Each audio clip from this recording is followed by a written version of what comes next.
টালবাহানা, ultimatum, বৈঠক, এরপর boycott. ভারতে টি-20 বিশ্বকাপ খেলতে না যাওয়ার ঘোষণা দিল বাংলাদেশ। 21 জানুয়ারি টি-20 বিশ্বকাপের ভবিষ্যৎ নিয়েছিল গুরুত্বপূর্ণ বৈঠক, যেখানে ভারতের মাটিতে বাংলাদেশের বিশ্বকাপ না খেলতে যাওয়ার পক্ষে মাত্র 2টি ভোট পড়ে। এর মধ্যে একটি ছিল পাকিস্তানের, আরেকটি বাংলাদেশেরই। বাকি 14টি ভোট পড়ে বাংলাদেশের বিপক্ষে। আর ভোট শেষে আইসিসি বাংলাদেশ ক্রিকেট বোর্ডকে দেয় 24 ঘন্টার আল্টিমেটাম, সরকারের সঙ্গে আলোচনা করে সিদ্ধান্ত জানানোর।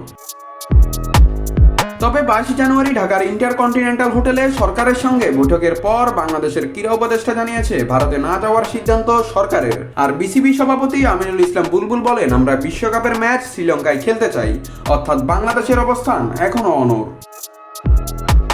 এর আগে নিরাপত্তার কথা বলে বাংলাদেশ ভারতের মাটিতে বিশ্বকাপ খেলতে অস্বীকার করে। তারা চায় ভারতের বদলে শ্রীলঙ্কায় খেলতে। কিন্তু আইসিসি জানিয়েছে ভেন্যু বদল সম্ভব নয়। আন্তর্জাতিক ক্রিকেটের ইতিহাসে এমন ঘটনা নজিরহীন।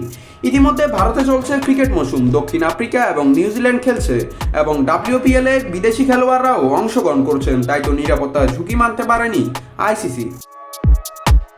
সবশেষে টালবাহানা, আল্টিমেটাম ও বৈঠকের পর এলো বয়কটের ডাক। ভারতের মাটিতে বাংলাদেশের অনুপস্থিতি বিশ্বকাপের এই সংস্করণকে করছে আরও চাঞ্চল্যকর।